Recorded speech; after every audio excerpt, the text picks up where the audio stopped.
আমার হাতে আছে একটা 50,000 টাকা দামের ফোন, আর এটা আমি এমন একটা টুরিস্ট স্পটে লুকিয়ে রাখবো যেখানে দিনে দুপুরে পকেট মারা হয়, আর আমি 1 ঘন্টা পরে এসে দেখবো আমি কি ফোনটা পাবো। তো চলো দেখি। এর জন্য আমি এমন একটা জায়গা খুঁজছিলাম যাতে করে লোকজন না বুঝতে পারে যে এখানে ফোন আসে, কারণ এটা আমার একটা বন্ধুর ফোন, হারিয়ে গেলে তাকে দিতে হবে। আরে কোনো ব্যাপার না, দিয়ে দেবো।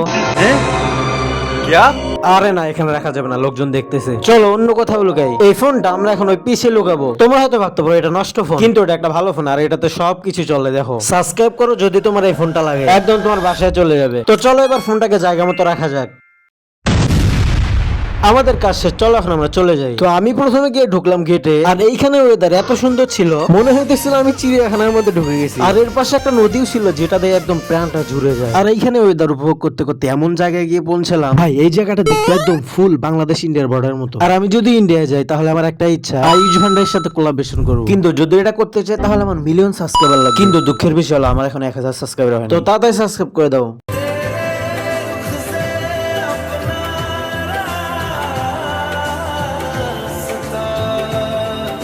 অনেক ঘোরাঘুরি পর আমরা টায়ার্ড হয়ে গেছিলাম, তাই রিল্যাক্স হওয়ার জন্য দোকান থেকে একটা ঠান্ডা নিলাম, আর এটা খেয়ে একটু ভালো লাগতেছিল। আর 1 ঘন্টা টাইম আমাদের এর মধ্যে শেষ হয়ে গেছে। আমি ফোনটা রাখছিলাম ওই জায়গায়, এখন গিয়ে দেখবো আছে কি নাই। আমি কনফিউশনে ছিলাম পাবো কিনা পাবো কিনা, আর ওইখানে যেতে যেতে আমার হার্টবিট বাড়তেছিল।